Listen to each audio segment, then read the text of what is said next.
Okay, so you'd agree that this pre-circle is recorded and it will be posted online for educational purposes. So this is just the release, the video release. So that's correct, right? Yeah, that's correct. Okay, cool.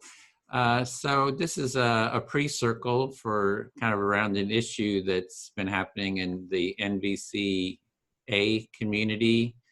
And it was Barbara had initiated it, and her issue was she just wanted to learn more about you, basically, just kind of what your views are. And so I just wanted to set the intention for this call. It's my intention, at least. It doesn't have to be your intention. So this is a restorative empathy circle, and the intention is to create a culture of empathy.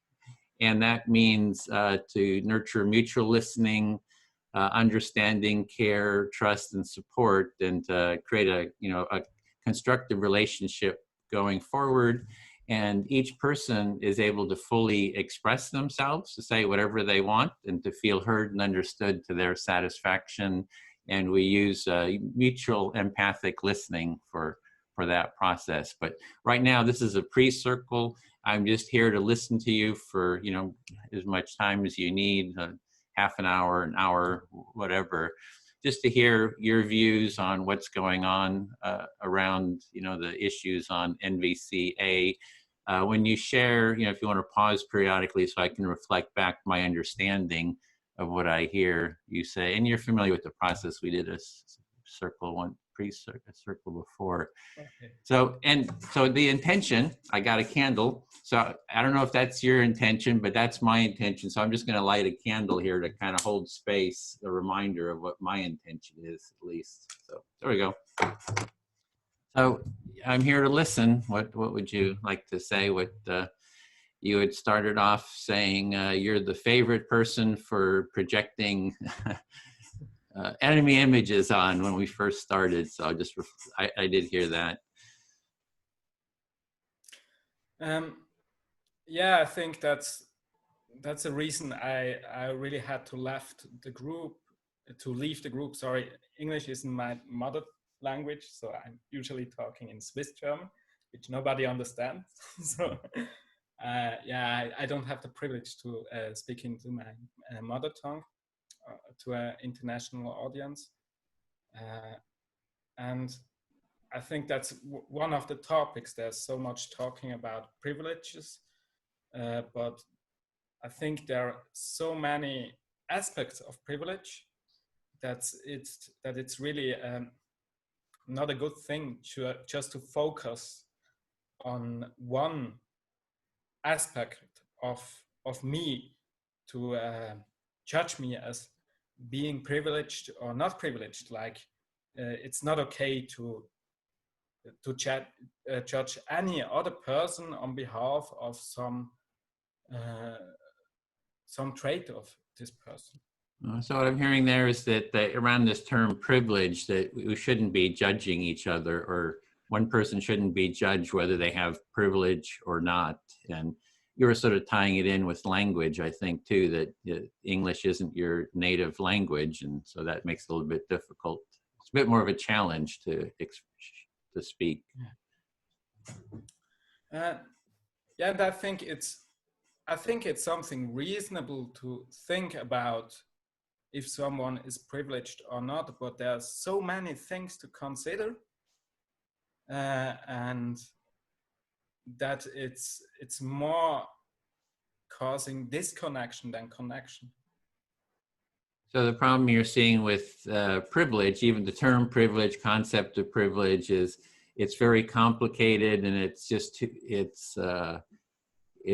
so much to consider. If what is really privilege, and if it even exists, I guess. But And I really like the concept of Marshall Rosenberg's nonviolent communication, because I think how we are able to connect is really dependent on what we focus. And Marshall Rosenberg's concept, I think its core principle is that when we focus on what we all share, then we automatically get into a connection, which makes natural giving just something Mm-hmm. natural. So you see that, I think I'm hearing that you're seeing that this term of privilege divides people, and what you are valuing is what Marshall Rosenberg talked about, is, finding those things that we have in common. And then I think that's what I was hearing. Is that? Yeah. Mm-hmm. And I think it's also reasonable to have some instruments to find out which kind of persons are most in need for our support. But I think if you do that, it's really important to stick into scientific methods with many aspects you look at. So seeing what people's needs are and which needs are more important, and sort of evaluate in addressing the most important needs you see is I guess important, but that there needs to be that determination needs to use scientific methods. Yeah, and I think the whole thing I argued is that I don't see any use on focusing on the color of someone's skin to evaluate that. Mm-hmm. I think Oh. I'm open to look at the resources, the monetary resources one person has got. I'm pretty open to focus on education this person has. I really support focusing on the health, how healthy this person is, how easy it is to get health care. I think there are some criteria which I believe are really relevant. So I've got a really good access to education. I've got more or less good access to money.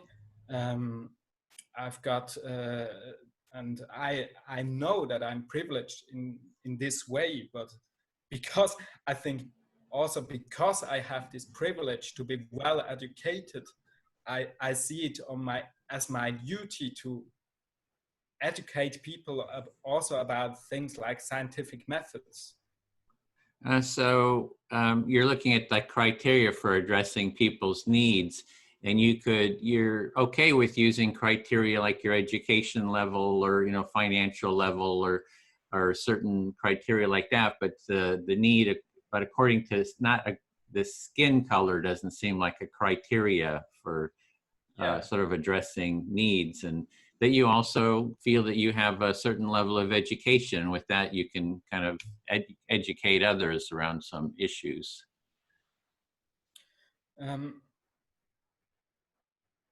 Yeah, I think I'm also privileged to.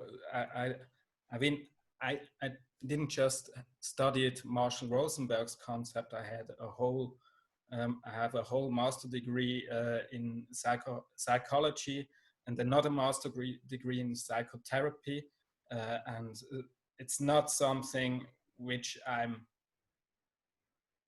think it's not something which I'm proud of, because both of my parents have been academics, and I've got enough emotional and financial support to do these studies. So that's why I'm here. But yeah, that's just yeah. I think it's just a fact. I mean, I'm more common to scientific methods than people which didn't have studied psychology at a university, and I've got also much more knowledge of psychological aspects.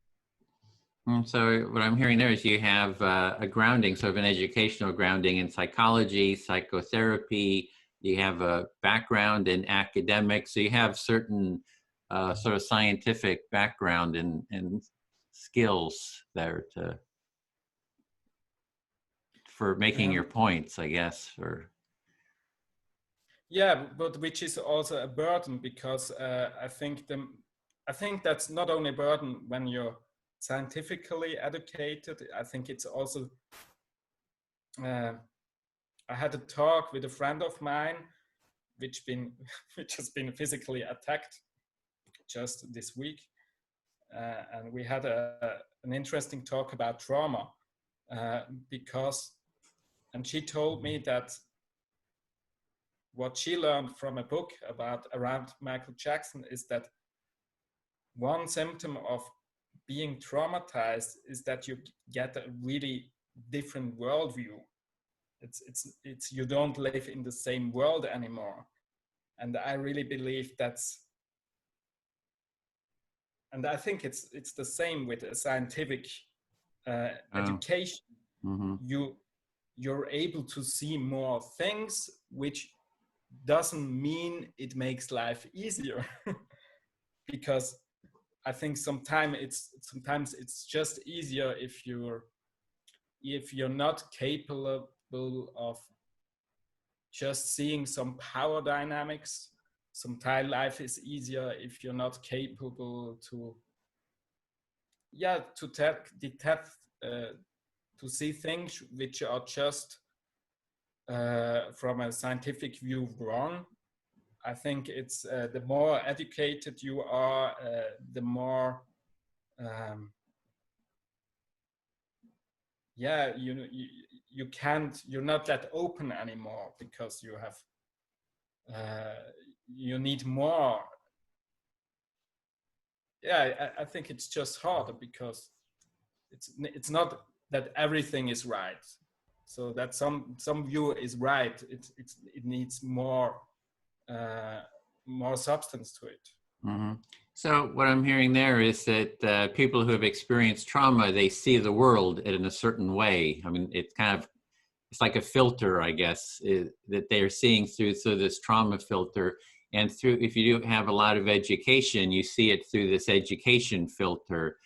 And what I think I'm hearing is that you're seeing it through an educated filter, scientific filter, and it's more demands in terms of, it affects how you see things, as well as it's not easy either. It's not just like it's some kind of a panacea that you see through that filter. It sounds like it has its own kind of struggles to it.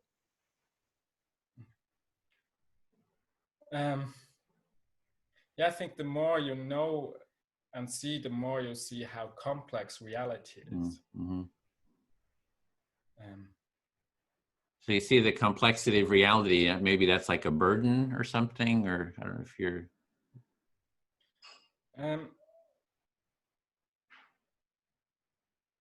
It depends. If I think it's a burden when we live in a world where people feel so threatened when you are questioning their worldview. Mm-hmm.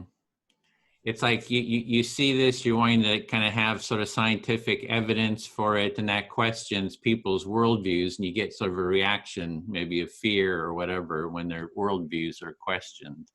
And that makes it a sort of a burden. Yeah, you get into lots of conflict. Mm-hmm. Because I think especially around topics which are important to me. And I believe that I live in a society without any racism is an important issue to me. But I'm now active in anti-racism since 20 years. So I think when you begin to start with something like anti-racism, I mean, everything is easy. You just say, hey, I'm against it, and you really believe, oh, it's so easy. You just have to be against racism and everything will be fine. But it's not so easy. Mm-hmm. So this anti-racism view, people just have sort of a simplistic understanding of it, and you've been doing this for a long time, and you see that it's much more complicated than just a simple "I'm against racism" kind of thing. Yeah.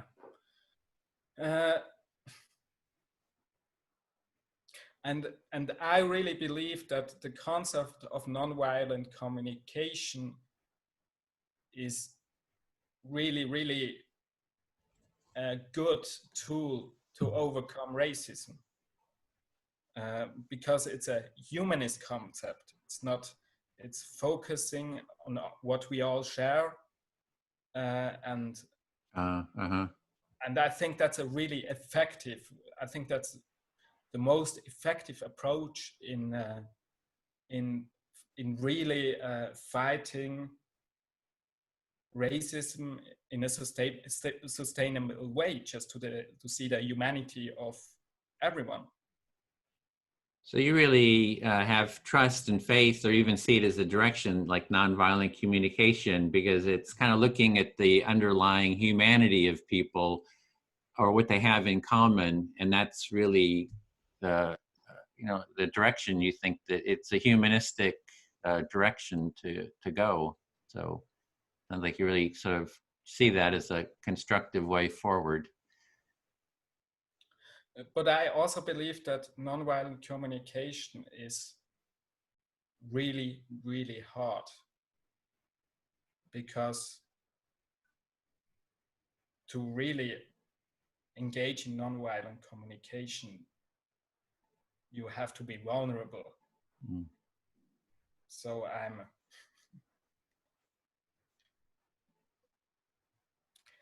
I think when I'm talking to you and when I go into the topic, I feel fear.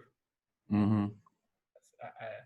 It really makes me afraid of talking into this topic. I think it's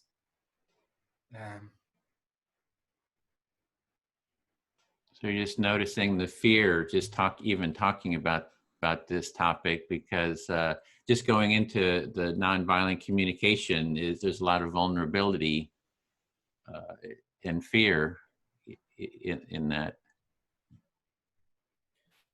And yeah, I just try to focus of my feeling and fear, and I think what my body tries to tell me, maybe it's that I think my body maybe tries to tell me, hey, it's not really safe to talk in public about such triggering topics like racism. So you're kind of just, if you're sort of sensing into your body, you're feeling like fear, and the fear is saying it's not safe to be talking about such topics like racism, which really triggers a lot of people. And so it's just not a safe topic to talk about. And I think that was my experience in the NVCA group, is that, I mean, what I did is I questioned this wokeness narrative that everything bad in the world is because of whiteness and everything good in the world is about blackness.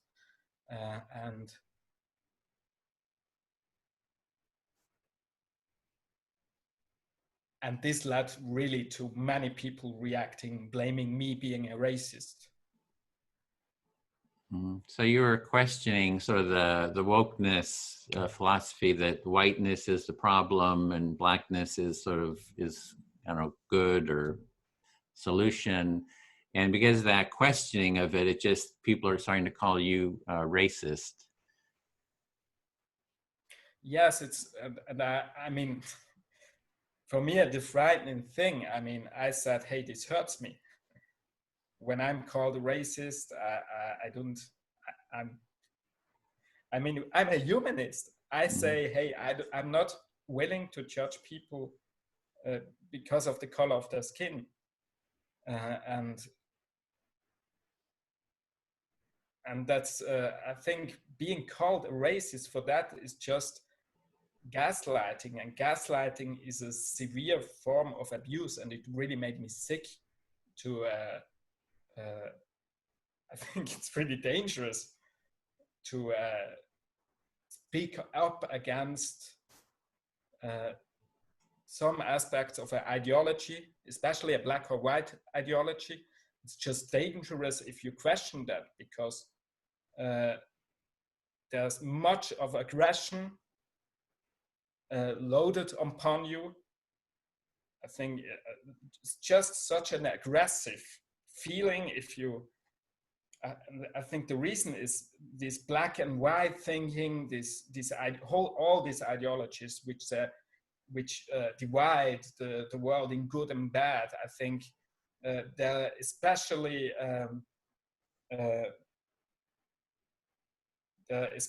attractive in times of uncertainty. Mm-hmm. And I think this kind of black thinking gives people security in times of insecurity. Yeah, so you're saying that this is a very simple black and white thinking, and people have a sense of, gives people a feeling of security within a very insecure time right now. And that when you're kind of bringing up issues, there's just a lot of anger or whatever, aggression sort of directed towards you. And it sounds like it's kind of scary. And plus, you're accused of being racist, and you feel you're a humanist, and you actually see things in a humanistic way. I mean, it's like a value of yours to see I think the common humanity maybe of everyone. Yeah, but I'm really afraid, because at the moment I've got the impression that there's so many things, frightening things going on. I think especially the whole COVID-19 crisis, and also this really frightening personality of Donald Trump. And people are just really, really afraid. And I think this, and I somehow understand if people feel attracted to ways of thinking which is just right or wrong, but it's yeah, I feel a lot of fear in my body at the moment when I talk about this. Mm-hmm. So really sensing a lot of fear. Sounds like there's fear in general. There's, Trump being president creates fear. The COVID creates fear. The fear of even talking about the racism, black-white issue. So just feeling a lot of fear about all these different issues.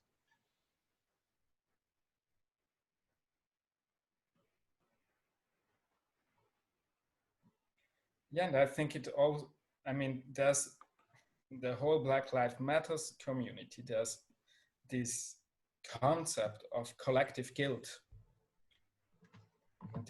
So that there's this concept that I, as a white person, I'm responsible for all the things that white people did. And that's fucking crazy. Mm-hmm. Yeah, so this thing about that white people, or you as a white person, are guilty. It's sort of a collective guilt for anything that white people did, and that you just see that as sort of a crazy concept. Yeah, it's really frightening that people look at me and see me as a white person, and they project all this story of all these brutal things white men did in human history upon me. Mm-hmm. I think this is really, really dangerous if people go into all these stories from toys to oppression, to violence, to raping, to whatever, which just because of this color of my skin. Yeah, so it's you just see the people are just like projecting all this whole history of violence and rape, et cetera, onto you, and it's I'm just hearing that you just see it's kind of crazy, but it sounds like you have some understanding of it too, that people are scared and they need some simple black-white thinking, but it's also I'm hearing a lot of fear and kind of pain too around that being projected on you.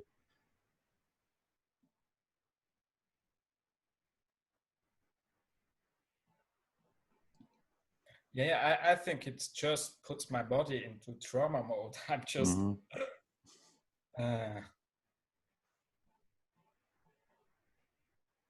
So just having a sense of your body, and your body, just sort of noticing your body feels in trauma, sort of trauma, fear, anxiety mode. Hypervigilance. It's like, Uh-huh. Uh, I mean, and also engaging in this discussion of NVCA, I had really mental health issues because of that. I had really problems getting to sleep because of that. so it's like really affecting you, like it affects your sleep. I mean, you got sort of sleep, and sort of mentally, you're just noticing it's just really affects you. Yeah, and then also, I mean, it doesn't only affect me, it also affects me when I work as a psychotherapist. It's not a good state of mind to be in this hypervigilance to talk with my clients. It affects me as a father when I have to care about my daughter, my girlfriend, people around me, my family. Mm-hmm. Just, I think people, not only I personally suffer, I think all the people around me suffer, including my 3-year-old daughter. Mm-hmm. So it has real ripple effects. Not only do you feel anxious and hyper vigilant and it's sort of a fearful, it's like that kind of ripples out to all the people around you, and like your daughter, and your other friends in your work too. It's like if you're feeling that way, that your clients or people you're doing therapy with, they're going to be affected by it. So you just see the whole sort of ripple effect of it.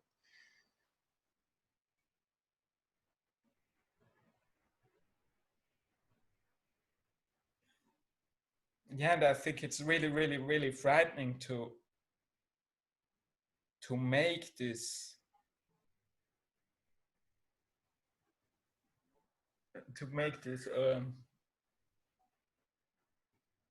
experience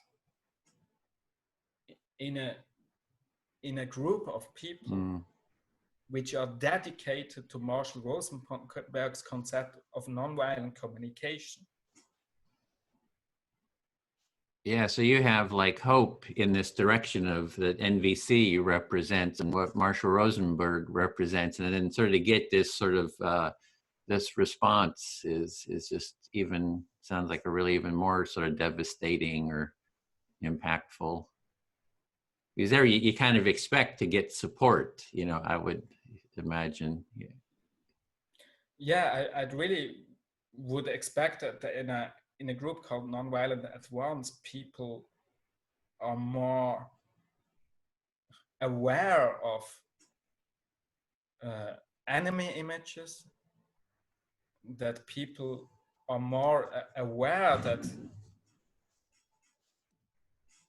we have to be connected to ourselves, to our feelings and our needs, and to be in the present and in the here and now, and focusing on connection in the here and now.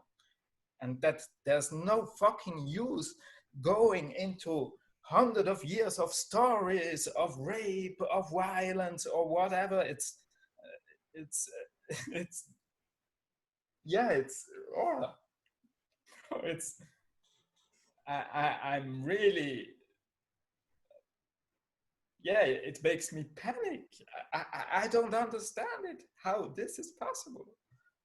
So you would like to be sort of in the here and now, like sounds like in the NVCA group or an NVC group, be in the here and now versus kind of just be going into the past, sort of past stories, and it just kind of, I don't know, it sounds like it kind of makes you crazy, this whole thing. I don't know if I quite got that, but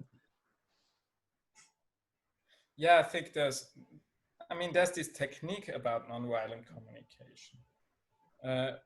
But I think there's also this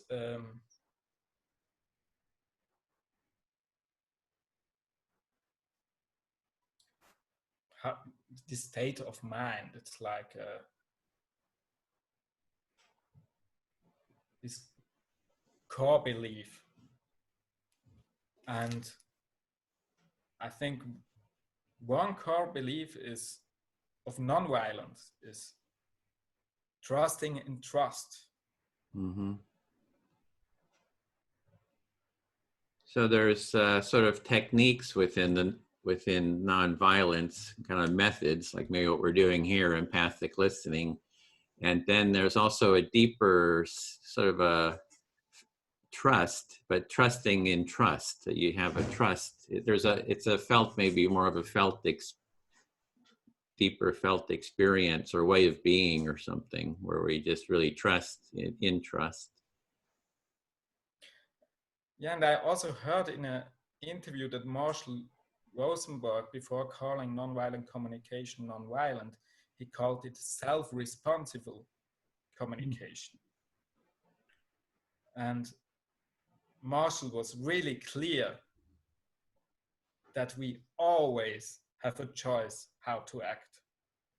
Even if someone comes and puts a gun against our head, we are not victims. We are in control.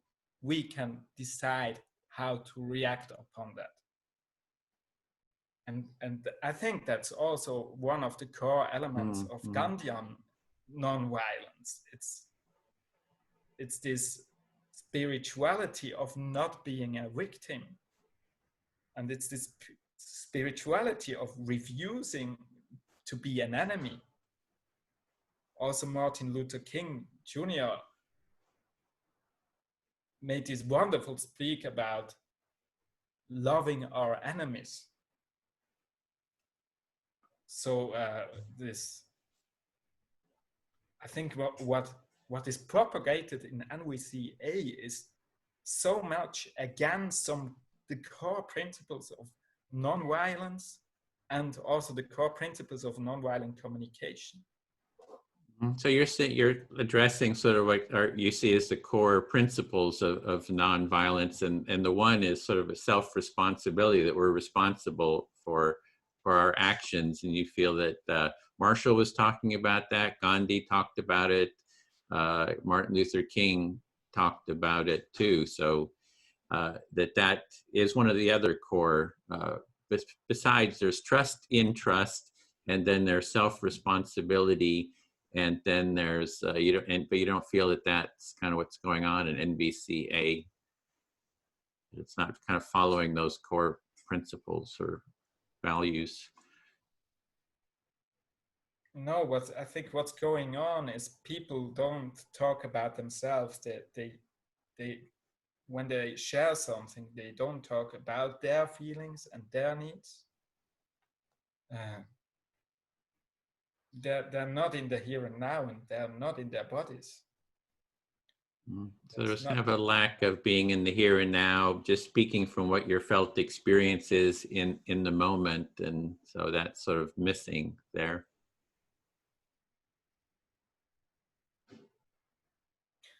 Yeah, and I think this kind of behavior is also modeled by the administrators of the group. So I don't see anyone really feeling responsible for keeping the integrity of violent communication in there. Yeah, so the facilitator or the moderators aren't sort of holding those values and kind of keeping those values in that space. It sounds like you would like someone to be there that kind of sort of held those values. Yeah, I think it would be really important, because I mean, to engage I think to really engage with you about this topic is somehow masochistic. So I don't have any emotional benefit from it. It just I felt better before I talked about this topic. I didn't quite. You're finding it sort of masochistic just to be talking here with me? I didn't quite get that. Yeah, it's I mean, I have the privilege of having an academic background. I have all this privilege being able to understand the whole concept of nonviolent communication. Also, also because I was born in a rich family, also because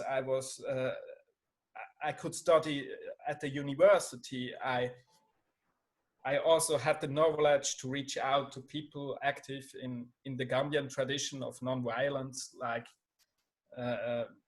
I'm connected with the International Fellowship of Reconciliation here in Zurich. So I have all these resources which give me a profound understanding of nonviolence. And I don't blame anyone having not this kind of resources if they don't understand the concept. Oh, so you feel like you have a lot of resources for understanding these concepts, and you're not like judging others because maybe they didn't have those resources and that chance to learn and understand those nonviolent concepts. So, Yeah, like you but don't want to judge them, and just saying that you have that extra kind of privilege of being able to have learned all that.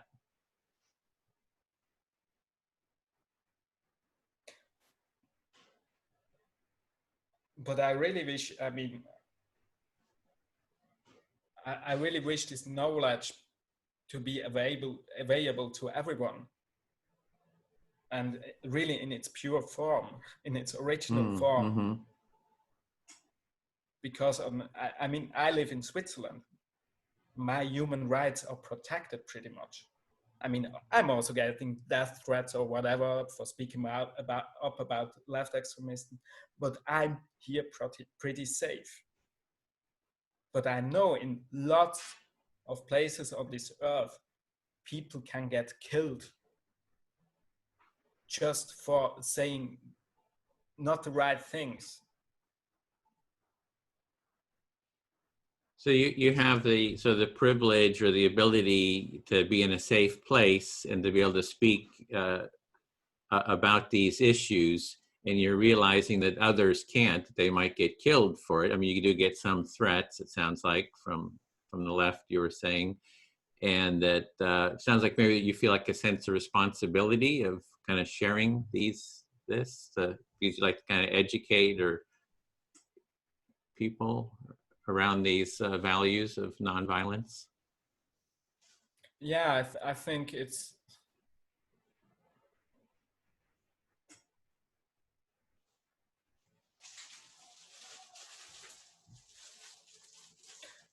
yeah, I think because of my privilege, I feel somehow a duty to share this, Mm-hmm. or to step in if nonviolent communication isn't thought, or if people pretend to teach people nonviolent communication and they teach them a kind of thinking which can get them killed in some places on the earth. Oh. Maybe I mean, I live in Switzerland. Switzerland is fucking stable. Mm-hmm. I don't know how. I don't know much about the political stability of the United States right now. I think the problems are far worse in the States than here in Switzerland. So, I mean, also the crime rate in the States and the killing rate is far much higher than here in Switzerland. So,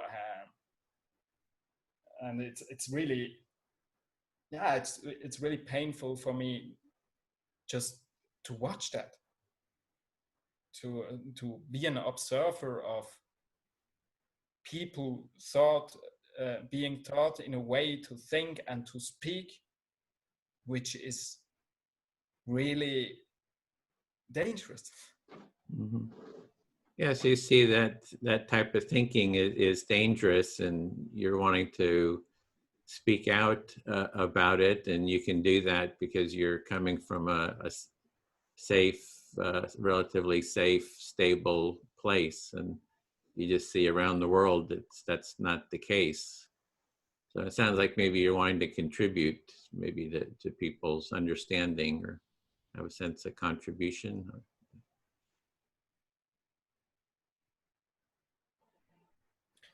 Yeah, but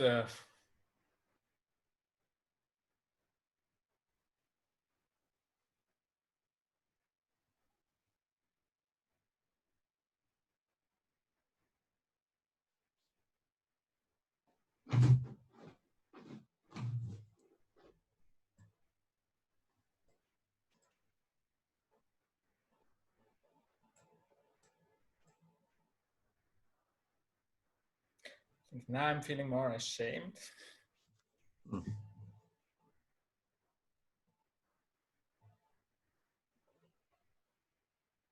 So noticing a sense of shame.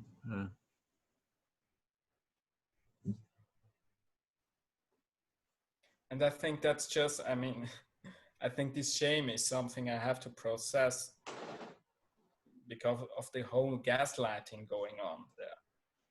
I mean, I know right now there's a discussion on NVCA about Adrian, which did racist posts. So many people won't read the posts I made or won't watch the videos I shared. So they will just think, okay, he's a racist. And that's also really frightening because I know there are many people around also in Zurich which promote violence against racist people. So I don't know if anybody just reads that Adrian is a racist and thinks, oh, we need to be violent against racists so that they can learn to be not racist again. And I think that's really frightening to see people sharing, being so not conscious about how to talk about others and supporting people to create enemy images against me in a surrounding where many people can speak up in public and say, oh, violence against racism is a great thing. And people make clap, clap, clap. So you're saying that people are judging you as being racist. They're not they don't look kind of deeper into, you know, what you're saying, your videos, and there's sort of an attack on, you can call somebody racist and then everybody's just going to sort of beat up on them and then cheer everybody's going to be sort of cheered on for kind of attacking, I guess, the people that they consider racist. And it sounds like there's some kind of anger and fear too in that, or upset, just feeling upset about that, or that way of thinking or being. I think mainly panic. Oh, panic. I mean, when I look at society, how much people are, I mean, the political left, I think it's just like a mainstream at the moment. It's like mainstream supporting violence against racist people.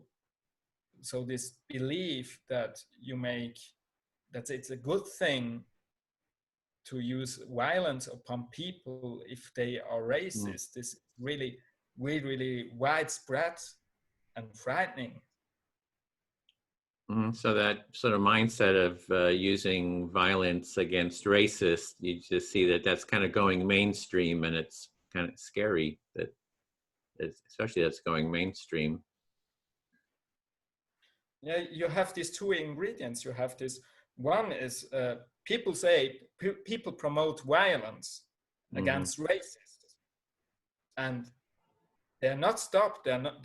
No one comes to them and says, "Shut up! That's fucking stupid. You can't say this."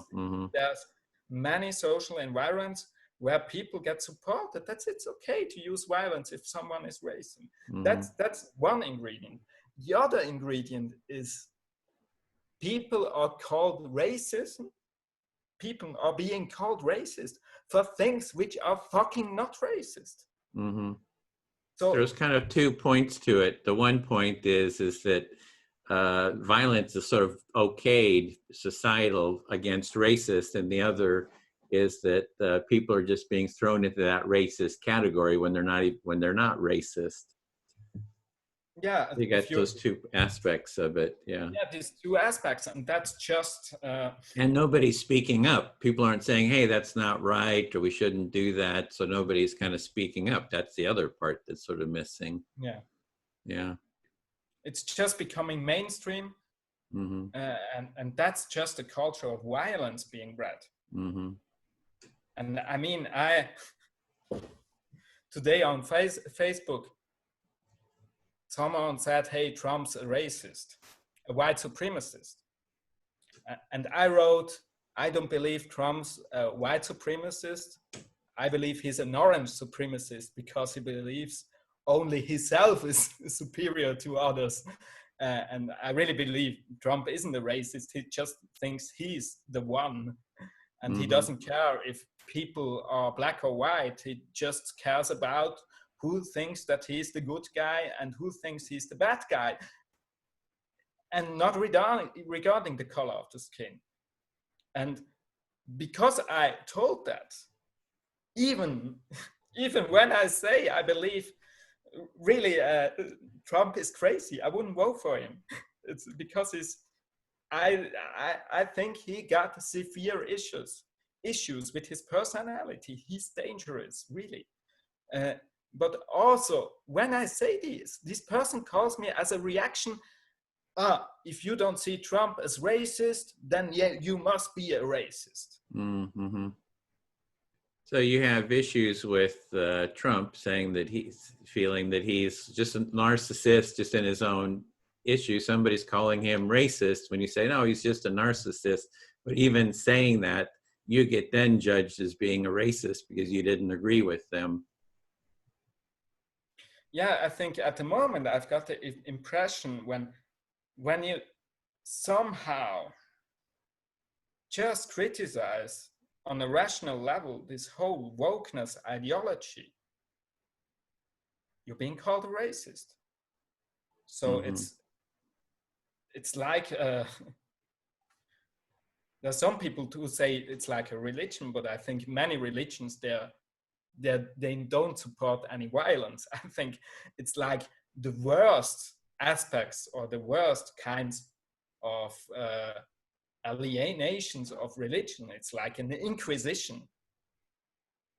So this wokeness is sort of like a religion and an inquisition, and it promotes violence. And if you kind of question, sounds like if you question it, that the violence would be directed towards you. Yeah, it's so the message I get from this is just join wokeness ideology, don't question us, or otherwise you deserve violence.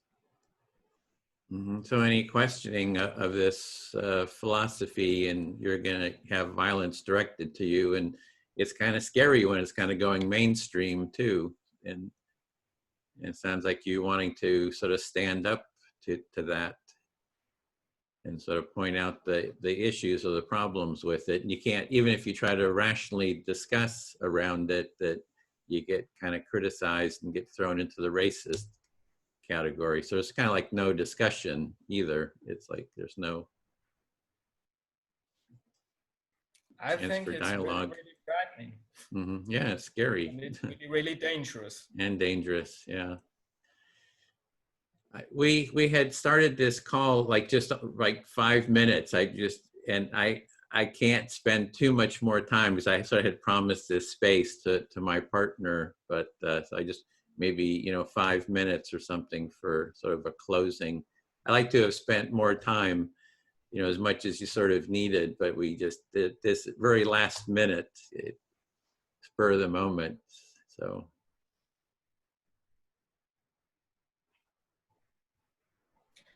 I think I just want to say that I believe that it's possible that the needs of every human being on this planet is met.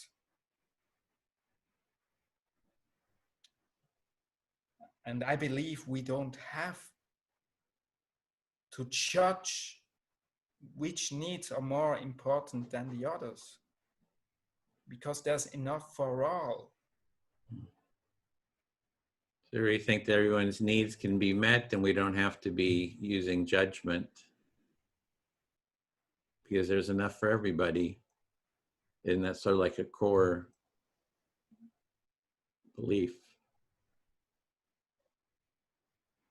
I think John Lennon said, "War is over if you want it." Mm. So we just have to sort of want it if it's in. Well, maybe I could wrap up. Is that okay with you? So, it was Barbara had initiated this, restorative empathy circle. So, her, I did a pre-circle with her, listened, to her, and her basic issue was she wanted to hear where you're coming from. It wasn't like a conflict. It was just like, oh, where's Adrian coming from? And so, I'm just doing pre-circles, with whoever wants to be in the circle. And so if you want to continue, you can be in a circle. We can schedule a time with her. And she said you could invite, if you feel comfortable, there's somebody you'd like to invite to the circle. Had also invited Ray, and he could invite somebody, and get 6 or 8 people together and do a restorative empathy circle, and record it. Everybody was good with it being recorded. So that's what I'm here to support. If you're interested in continuing, it's kind of up to you. And we would just use the empathy circle, process of mutual listening. One person speaks, they select who they're going to speak to. That person reflects back. We have time limits, 5, 6 minutes until you feel heard to your satisfaction. It's the listener's turn to select someone. We just go around and just discuss, whatever's on everyone's mind, empathically discuss. So, yeah. So, is that? I hope I find time. So it's more of a time issue for you if you can find those It's time. 3 hours. I think my family suffers really a lot when I engage in this conversation, Mm-hmm. and that's really painful for me. But I hope I can find some time. Okay, great. Well, it is, as I say, the intention is that we got our candle, and you can also, if you support this intention, which is to nurture mutual listening, understanding, care, trust, and support, a constructive relationship going forward, you can also bring a candle or a picture of a candle or whatever if you support that. You don't have to support the intention, but that's the intention I'm bringing to it. Thank you so much. And I hope it's healing. It would be have a healing, sort of a healing, connecting, step forward. So. Thank you for listening. Okay. Well, thank you for sharing, and I really appreciate it.